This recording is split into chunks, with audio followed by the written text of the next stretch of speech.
Hello, good morning, everyone. Happy Thursday. I was getting everything ready today and I almost posted Happy Wednesday again. And that would have been awkward.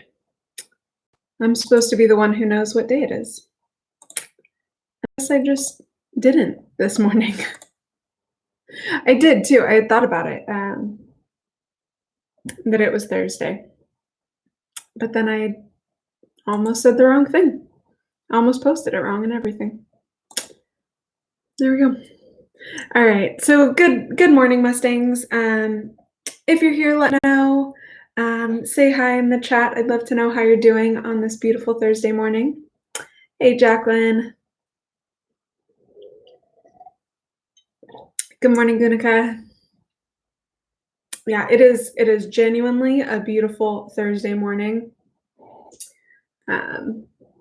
It's a really nice day outside. I checked the weather for today and it sounds like it is going to continue to be nice, like all day. And that's great. Good morning, Danielle. Yeah, it's hard to remember the days of the week. They're all sort of starting to run together. Good morning, Cindy. I've generally kept good track of it because we do this every morning. I sort of have everything prepped based on what day it is. And yet, some days when it's time to say happy whatever day, I guess I just mess it up. So there you go. Yeah, Danielle, I'm happy to have you here.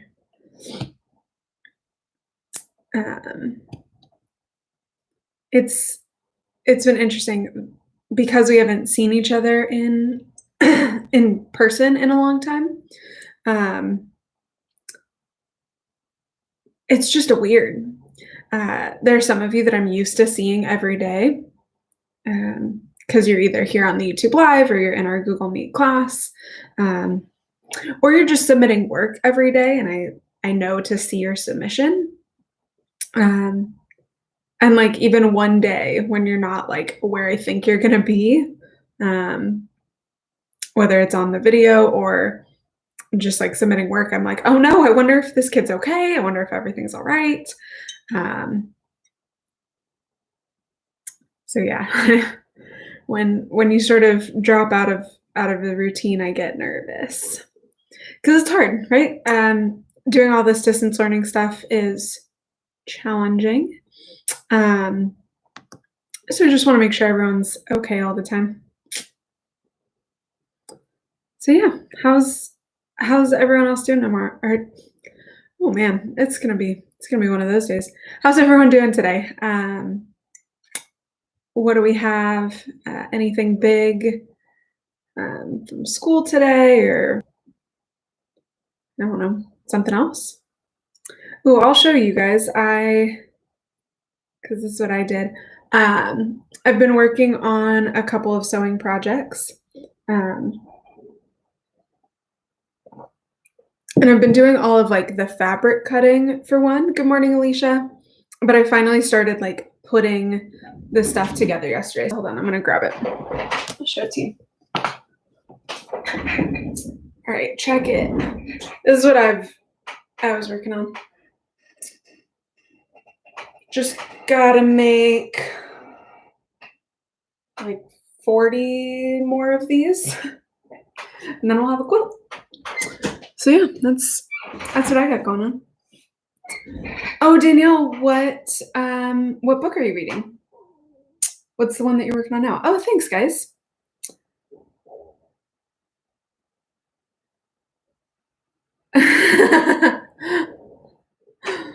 Dad'll have to share that as the poem for today.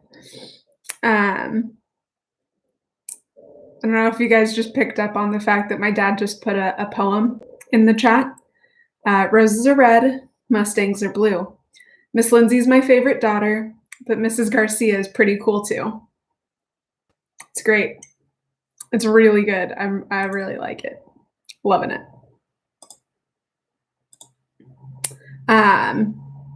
Danielle, you've been reading The Clockwork Prince? That's awesome. I just finished I just finished a book the other day. Um, I'm not going to tell you what it was. It's not one that I think is like a really good book that I want to like recommend. But it was fun. Yeah, so my mom just put in the chat today is Shakespeare's birthday. Um, that is true. I didn't know about World Book Day. I do know about Shakespeare's birthday. That's sort of a big one. He's like sort of famous or whatever. And it is World Book Day. All right. I'm into it. I like it. I'm still working on a book. Once I finish it, I'll do a book talk on it. But it's called The Summer Book by Tove Jansson. It's a very like it's not super plot heavy. It's sort of slow. But it's very like AP Lit worthy. So cool. All right, so I'm gonna sort of just get started for today. And we will go with we'll do our poem first. So this is sort of like a pretty old poem. Whoa, the last book in the series has over 700 pages. That's a lot. And this book has 500. That's a lot. It's interesting. Those series books,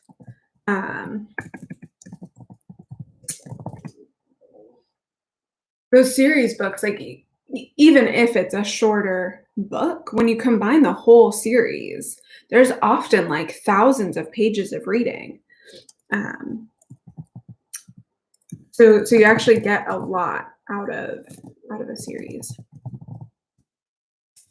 Okay, so the poem for today is So We'll Go No More A-Roving by Lord Byron. Yeah, so Alicia, like Harry Potter, right?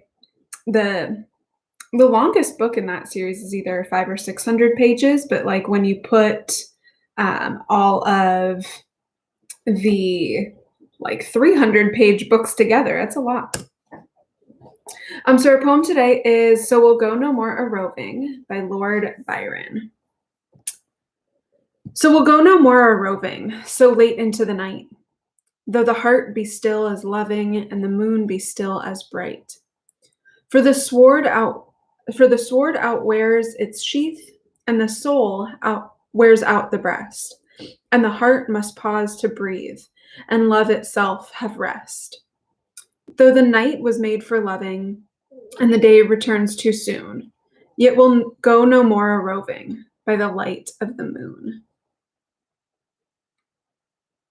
I really like that one. I'm not usually the person who loves like this poetry from the 1800s. But I guess that one just stood out to me. I think it has a lot of the poetic elements that we've been learning about in class, the sound elements, right? It has the rhyme, but also the assonance, the consonants, the alliteration, that's all in there. But this idea of we're not going to go out anymore. We're not going to go out and about in the world. And that's sort of where we all are, right? That's sort of what we are all facing right now, is not going out into the world. We're not going out a-roving by the moonlight or by the daylight. And I think that poem just sort of stood out to me for that. So yeah.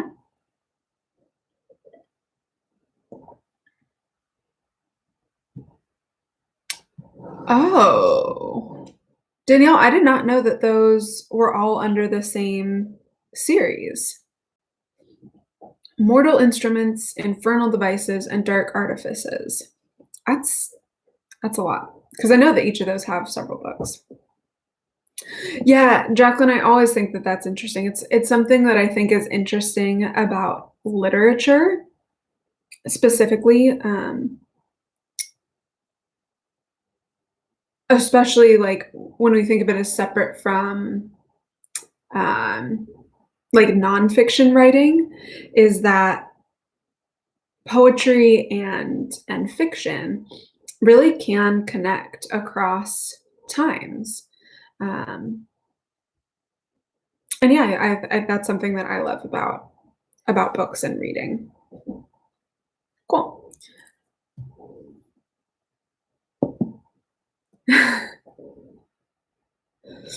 Hey, Miss Garcia. It's like The Simpsons, it always predicts the future. Yeah, except in some ways that um, for as many ways that they get it right, there's lots of other ways that they get it wrong, right? I think about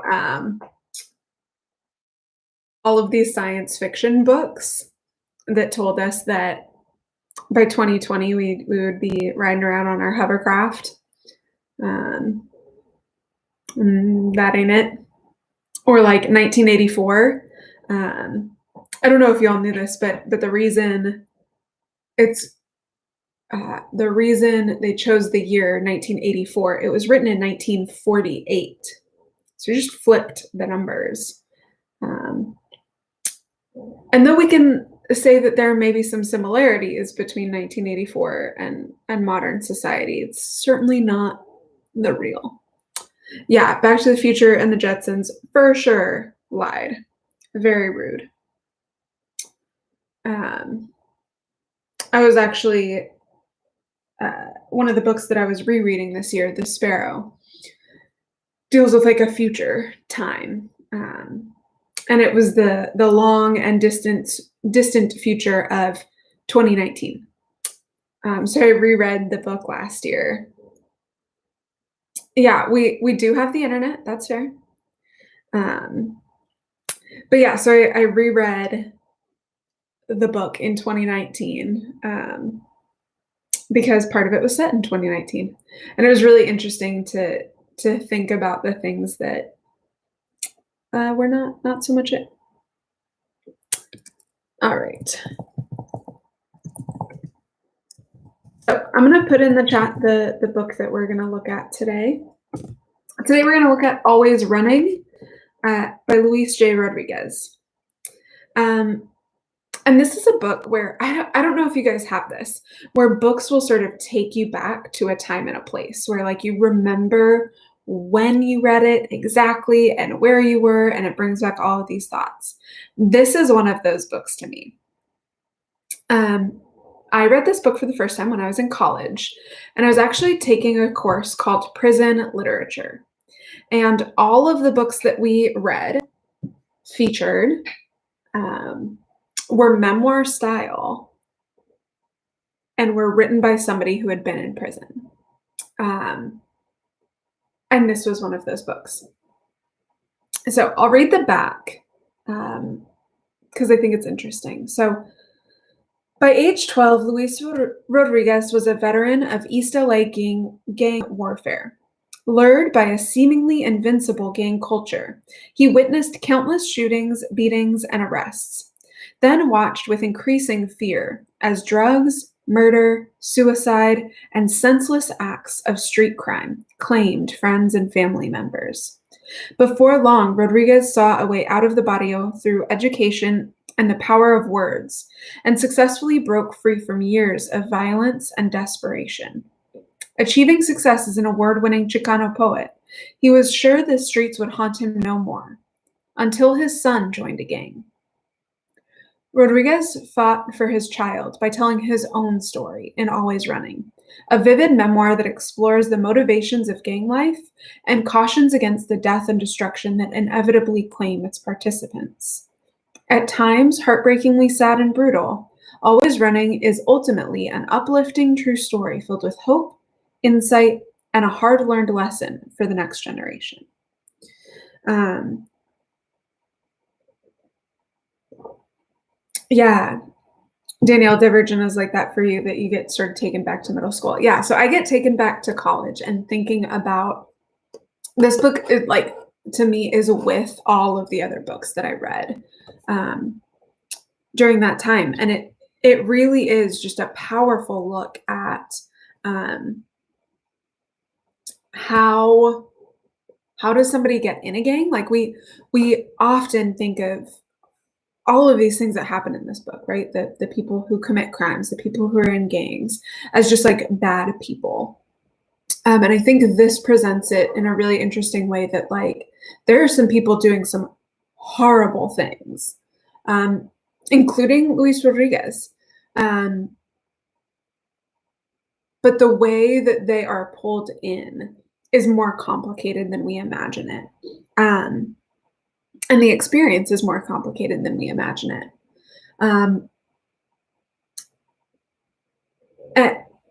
And I like that it does end as uplifting.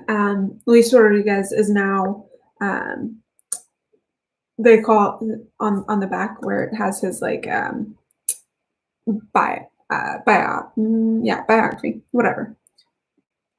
He is a poet, a journalist, a fiction writer, a children's book writer, and a critic. But he also works as a peacemaker among gangs on a national and international level. So he's really taken his experience and shared it for the greater good. And I think that that's really interesting. So at times this book can be pretty intense. It can be pretty sad. But it's powerful. And it's powerful for us, especially, I think, for you all. In Mountain House, we don't have gangs. We don't have a ton of violence. And I think in a lot of ways we're pretty sheltered. And I think a book like this can help us broaden our understanding and our perspective of the world. So I'm going to read a little bit from the first chapter. This memory begins with flight. A 1950s Bondo-spackled Dodge surged through a driving rain, veering around the potholes and upturned tracks on the abandoned Red Line trains on Alameda. Mama was in the front seat. My father was at the wheel. My brother Rano and I sat on the end of the back seat. My sisters, Pata and Kuka, on the other. There was a space between the boys and the girls to keep us apart. Ama, mira Rano, a voice said for the 10th time from the back car. He's hitting me again. We fought all the time. My brother, especially, had it in for La Pata. Thinking of Frankenstein, he called her Anna Stein. Her real name was Anna, but most of the time we went by the animal names Dad gave us at birth. I am Grillo, which means cricket. Rano stands for Rana, the frog. La Pata is the duck. And Cuca is short for cucaracha, cockroach. The car seats came apart in strands. I looked out at the passing cars, which seemed like ghosts, the headlights rushing past the streaks of water on the glass. I was 9 years old. As the rain fell, my mother cursed in Spanish, intermixed with pleas to saints and La Santísima Madre de Dios. She argued with my father. Dad didn't curse or raise his voice. He just stated the way things were. I'll never go back to Mexico, he said. I'd rather starve here. You want to stay with me? It has to be in Los Angeles. Otherwise, go. This incited my mother to greater fits. We were on the way to Union train station in downtown LA. We had our few belongings stuffed into the trunk and underneath our feet. I gently held on to one of my comic books Mama bought to keep us entertained. I had on my Sunday best clothes with chewed gum stuck in a coat pocket. It could have been Easter, but it was weeping November. I don't remember for sure why we were leaving. I just knew it was a special day. There was no fear or concern on my part. We were always moving. I looked at the newness of the comic book and felt some exhilaration to feel it in my hand. Mama had never bought us comic books before. It had to be a special day. I'm gonna pause there. So it's a really good and interesting book. I think it gives us a lot of perspective on something that most people really just don't understand, and you really can't understand it without um, going through it yourself. But the next best thing we can do is read about it from somebody who did go through it firsthand. Um, so it's a really good book. I recommend it for anyone who likes memoirs, right? If you like reading real life stories from the person who experienced it perspective, um, it's great for that. If you're interested in sort of expanding your understanding of the world, especially things that are really hard to understand, like how people get involved in gangs, um, it's a great book for that too. So, yeah. Yeah, a lot of books. I mentioned sort of like that this one brings me back to this course that I took in college. A lot of books are that way for me, that I sort of remember exactly what I was reading them for or why I was reading them or when, um, and sort of just like take me back right to that time. So, yeah, awesome. What else do you have for me? I gave you my poem and my book. What else do we got? Questions, concerns? I don't know what else. Fun facts?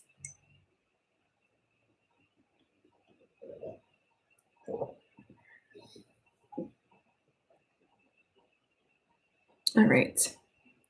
So hopefully you all have an awesome Thursday. All your school stuff, all your classwork. Um, only 2 more days of classes, and then we get a weekend. Which I don't know about you guys, but still having weekends is sort of weird since I'm always at home anyway. Um, but I do feel like it helps sort of keep a routine that I work for 5 days, I get 2 days off. And that routine I think can be really helpful in keeping us sort of on track and keeping us motivated and all that good stuff. So hopefully you all have an awesome rest of your Thursday. And I hope to see you again either later today in class or tomorrow back here on YouTube Live. So until then, always remember who you are, what you represent, and to show your Mustang pride. Bye, guys.